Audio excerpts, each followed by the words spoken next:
This is a question and answer day, and we're going to be covering anywhere from LGBTQ all the way to a deep dive and actually pull up somebody's taxes in the villages and compare them to what somebody sent me in with a question in New York. Let's get started.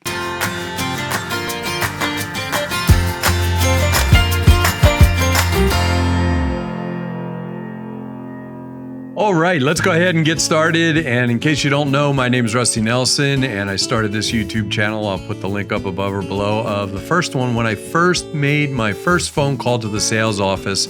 And I've kind of been documenting that as I've gone along. And I am, for those of you asking, and there's been a bunch of you asking, I am really close to buying a place. It just depends on when it becomes available. In fact, in the next couple of days, I may be driving down there anyway. So this is a question and answer session where I go back into the comments and I look at questions that kind of seem to repeat themselves or may have been kind of like an interest point for people, and I go ahead and answer them on here because a lot of people don't read the comments. If you want to say something, please put it down in the comments, and I check out every single one of them that comes through, and I also monitor them to make sure they're not stupid. And trust me, I've gotten some just ridiculous comments that just never see the light of day. So that's about it for the comments thing. I promise you I will let you know once I find out whether I got my place down there or not and where it is. I will do it just as soon as I figure it out. I will pass it along to you, and I will definitely have video of it. But regarding the questions, there are a bunch of them today. I'm going to try to cover a lot of area. I may even take 2 days to do this, but let's go ahead and get to the first question. Getting started. Now, David wrote in, sounds like a lot of work. You may not know what he's talking about, but this is regarding a video that I did, or 2 videos that I did, called Single in the Villages. And in those, the first video was about, and I'll put the links up above and down below, about a group called Single in the Villages. And if you haven't seen it, it's an interview with the people that started Single in the Villages. Now, to stop all the rumors before we even get started, if you haven't been here to the villages, these are not hookup groups. They have nothing to do with loofahs or anything like that.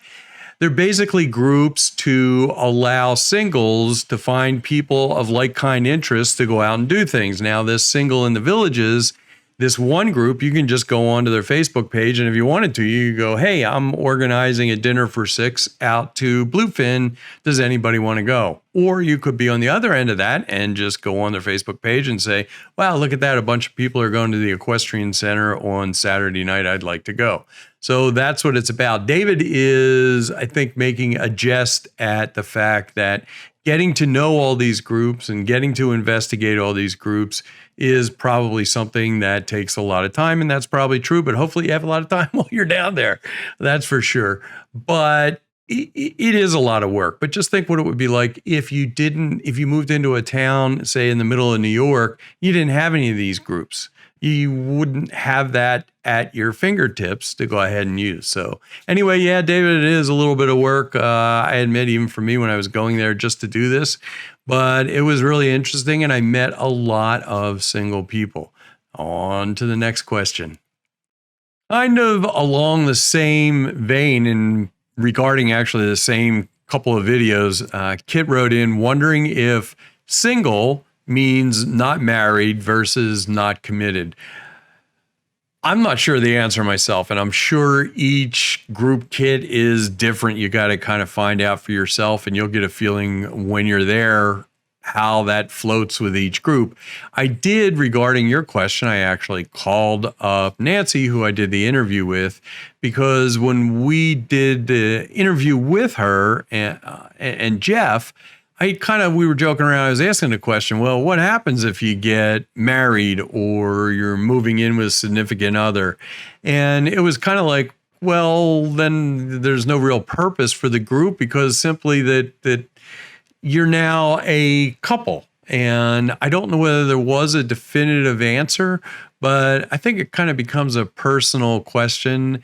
I wouldn't think you'd want to join certain groups if you weren't single. In other words, like I said, single in the villages is a lot of activities dealing with, quote, single people that are living by themselves and don't have a spouse to go out with. And that's about it. Now, what happens down the road, I don't know. There's a bunch of different things, but I don't know of any, well, you can't if you're living with somebody. So it's kind of a wishy-washy answer, but that's the best I got. I'm really sorry. We'll go on to the next one. Just a short time ago, I did a couple of videos on taxes, bonds, CDD, and it raised a lot of questions. And I can tell by a lot of people's answers that they just don't get the whole concept. So I'm going to try to answer a bunch of those in a few questions.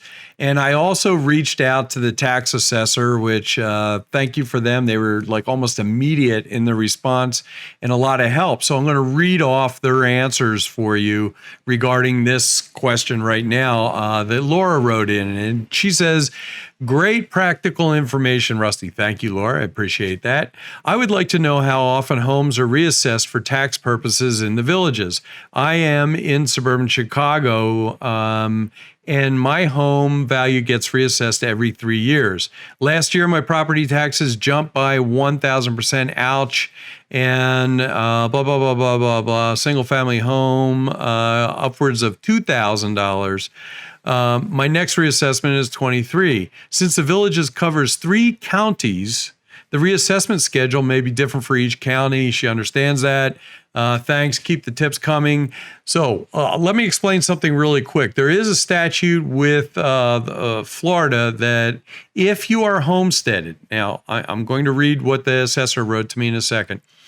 If you are homesteaded, which means you are living in Florida permanently, that is your address, that I believe this is right, I'm not an accountant, I'm not a lawyer, that your increase in your taxes will not be over 3% or the increase in inflation, whichever is less. So that's one part. Now, let me read back exactly what the assessor wrote regarding these subjects of assessing the property and reassessing. Sorry about reading, but it's the easiest way to do this. Here we go. At least once every 3 years, the property appraiser or the staff appraiser will visit and inspect each property. However, individual property values may be adjusted between visits in light of sales activity or other factors affecting real estate values in your neighborhood. Sales of similar properties are a strong indicator of the value of the real estate market. Now, that concerns itself with if you already own a property, and so there's your answer is 3 years. But what happens for those folks like myself that are going down to buy a house for the first time and we kind of want to get a good estimate of our taxes? Now, this was the Sumter County appraiser, so that's obviously what he's answering for is that county in this. But here's what their reply was. Good afternoon. Properties in the state of Florida, including Sumter County, are assessed at 100% of the sales price minus adjustments for costs of sales per statute. The sale is not discounted for land. We have a tax calculator on our website, and we recommend to use the full sale price when estimating taxes. The adjustments I refer to are for brokerage fees, closing costs, and other fees associated with the purchase of the real estate that are not part of the real estate itself. For clarification, we do not adjust each individual sale by a certain amount.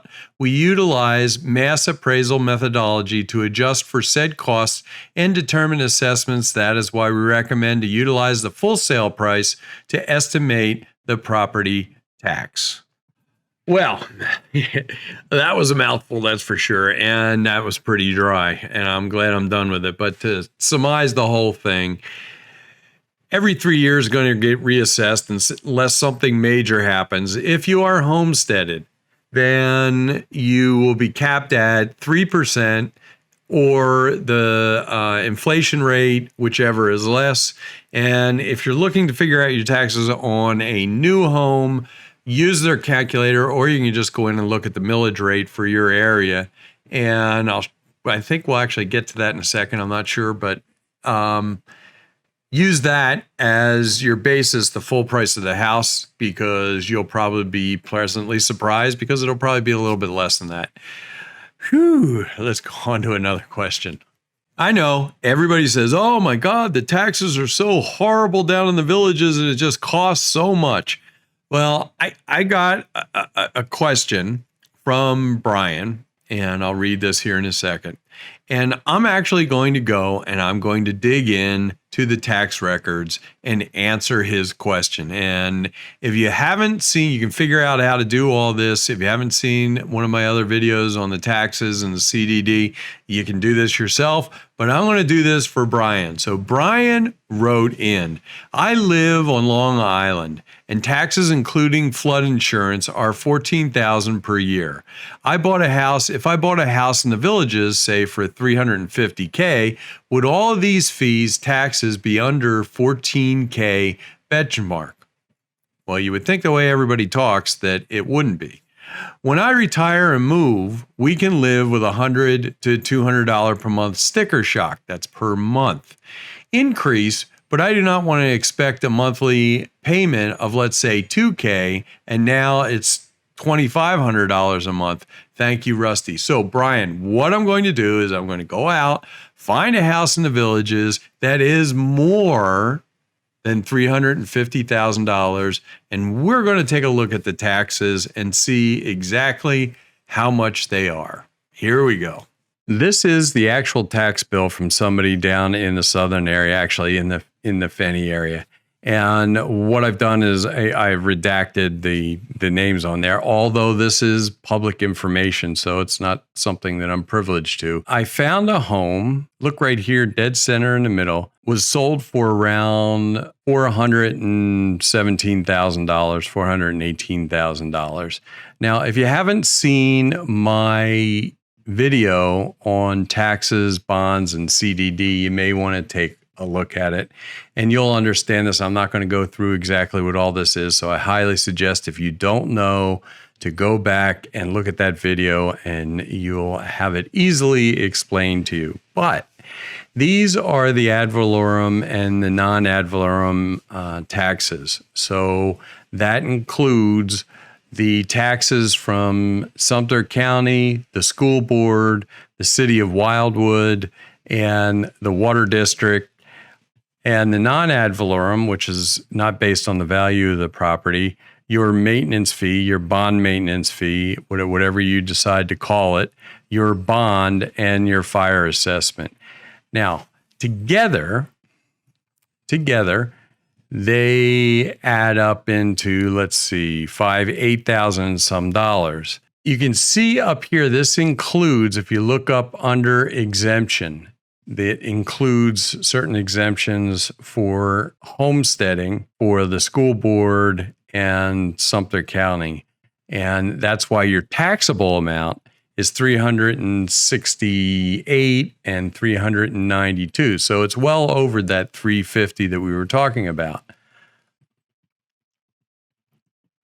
Now, come down here on the bottom left and we'll see the totals come out to $8,225 and some cents. And you can see where the homestead and additional exemptions took place. And then I added this up right here in the middle. So you have your $8,225 plus $2,000. Now, the $2,000 is, I put that in there for your amenities fee. And that total comes out to $10,225. You divide that by 12 and you end up with $852 a month for taxes.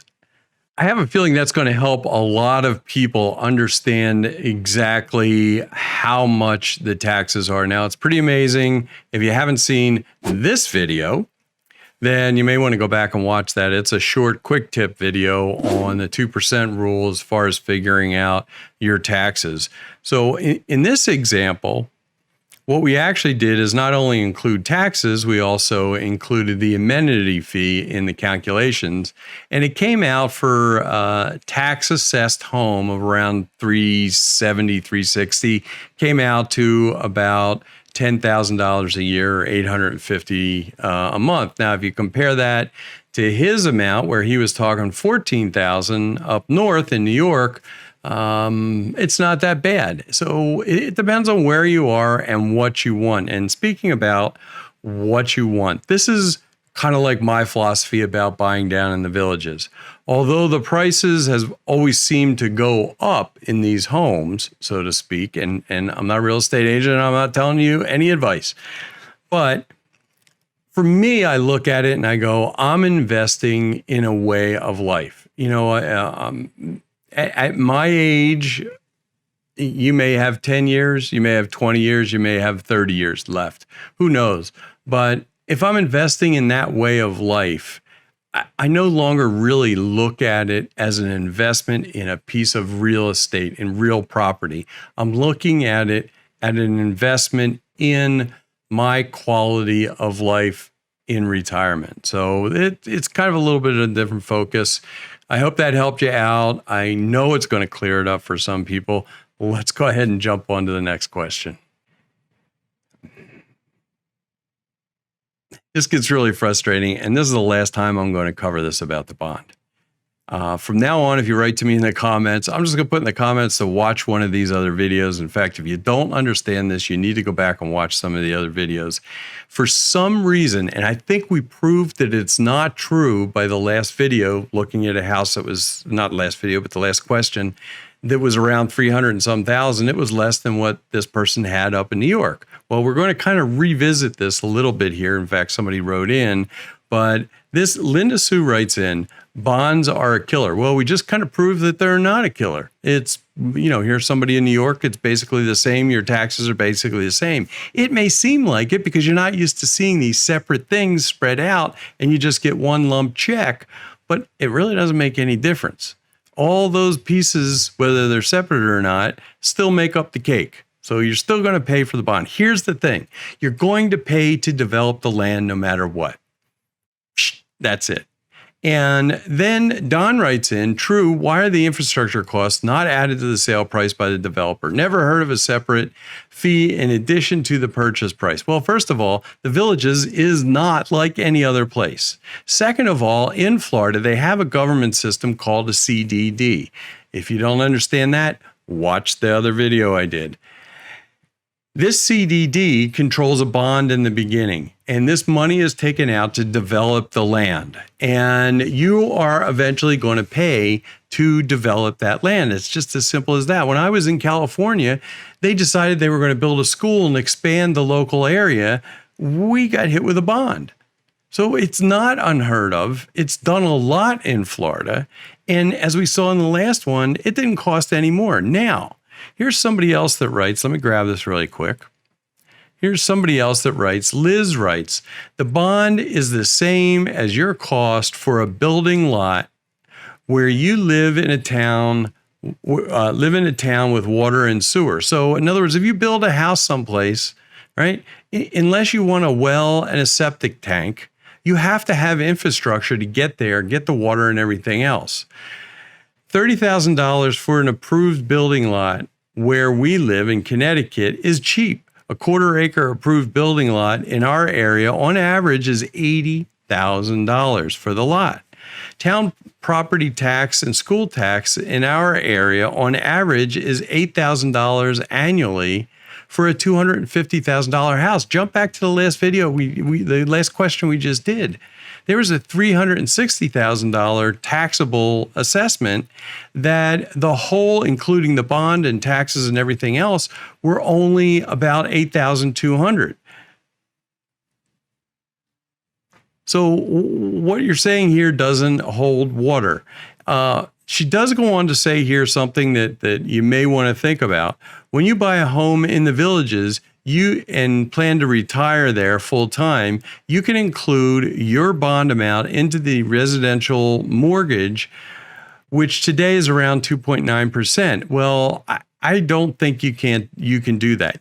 You can pay off the bond, but here's what happens at the end of that statement. You can pay off your bond. Yes, you can. You can. That was my phone. Lightning strike. I'm going to turn it off. Got a storm coming in. you can pay off your bond. Here's the thing. It is the general consensus from what I can find out, and I'm not a real estate agent, I'm not advising you, is that if you pay off the bond, you ahead of time, you are not going to get that money back right away. So in other words, if you bought a house for $250,000 and you paid off the bond and then you took out a mortgage for $280,000 now, right? So we say your house is $280,000. Well, first of all, you're going to have a hard time getting approved for that because they know the house isn't $280,000. But on top of that, if you go to sell that house in 5 years, your next door neighbor may be selling the house for $270,000, right? $20,000 profit, maybe a few years. You have to add on $30,000 to your house. So both of you are going to have the same house. And in general, people aren't willing to pay the full-blown $30,000 knowing that the bond was paid off. That's what I've been told. That's what I've been advised. Anyway, I hope this clears some of this up, and I hope I'm done with this. I will be covering the amenity fee in another video, but go back and relook at what we were talking about on that last question, and I think it'll help a lot of people out. Let's maybe do one or two more, and that's it. Do you see this smile? Yeah, this smile is because I don't want to do bonds anymore. If you don't get it, go back and look at the other videos. This one's completely different, okay? Dennis writes in, or I'll go ahead and read this. Are members of the LGBTQ community welcome? And I'm going to stumble over that because I always do every time. That's one of those things that just does not flow out of my mouth. I have no idea why. I do stumble on some of these, but you guys never see it because I always hide it. But I had just done a couple of videos on being single in the villages. And one of them was a group called Single in the Villages. And then the other video was a bunch of different groups that were single in the villages. And this is what Dennis wrote. And I knew the answer right away, but I called up Nancy after, that I did the interview with. You haven't seen that, go ahead and watch that. And I said to her, this has nothing to do with any of this, right? She goes, no, there's no, in fact, there are people that are members of the LGBTQ community that are part of those groups. So I reached out to, and let me bring this up here. Hang on a second. I reached out to this group, Rainbow Family and Friends. It was just a few days ago, so they probably haven't had a chance to respond. But I hope they do. I hope they write back to me or give me a call because I'd really like to do an interview with them. And this, I wanted to put their site up here for Dennis and anybody else that's watching. It seems like a really great inclusive site, or if it wasn't, I wouldn't put it up here. And they also have a Facebook page. So that's about as much as I know about them. I would go onto their site and go ahead and just look up the names. There's that one, Rainbow Family and Friends of the Villages, Florida. And then the name of the group is, and you just Google this, Rainbow Family and Friends, the Villages, Florida. And let me take this off of here and give you my feeling about some things. I really, really, really, really found it refreshing. Now, I'm not saying you don't have numbskulls here, like you do in any community that do stupid things. But my general opinion, if you can imagine this, is everybody's down there to spend that retirement time and have a good time. And they really, this is just my opinion, just don't care about race or LGBTQ or anything else. In fact, the first time I had heard anything political, I was in line to play pickleball. And somebody started kind of talking about something about, that how good this presidential candidate was or something. And literally about 3 or 4 people just kind of went, turned their back on him. Like, hey, I don't want to hear about that. I'm here to play pickleball. I'm having a good time. And that doesn't mean there aren't groups there for Democratic groups or Republican groups or whatever. But, as far as I never heard, and I was down there right in the middle of the elections.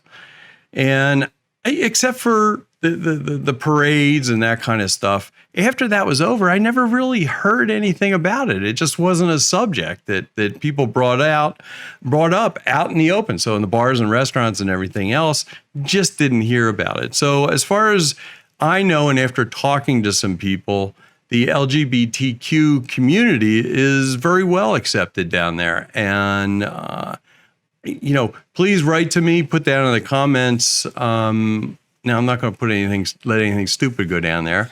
But, let me know, in the comments what you've experienced down there. It'd be really interesting. Anyway, thank you so much for joining me. That's it. Please go ahead and subscribe. I hope you've enjoyed this. Hit the like button. Please hit the like button. That makes a big difference on getting this out there. And please share it if you want to share this on your Facebook or whatever. Please do. It helps out a lot. Anyway, tomorrow I am leaving to go back down to the Villages, and I am this close to buying a house, or it will become available. Whether I get it or not, I have no idea. But if it doesn't, I am going down to scope out some other places. But I am definitely got my wallet out. And I'm ready to do this. Anyway, thanks a lot for joining me, and I hope you have a wonderful day.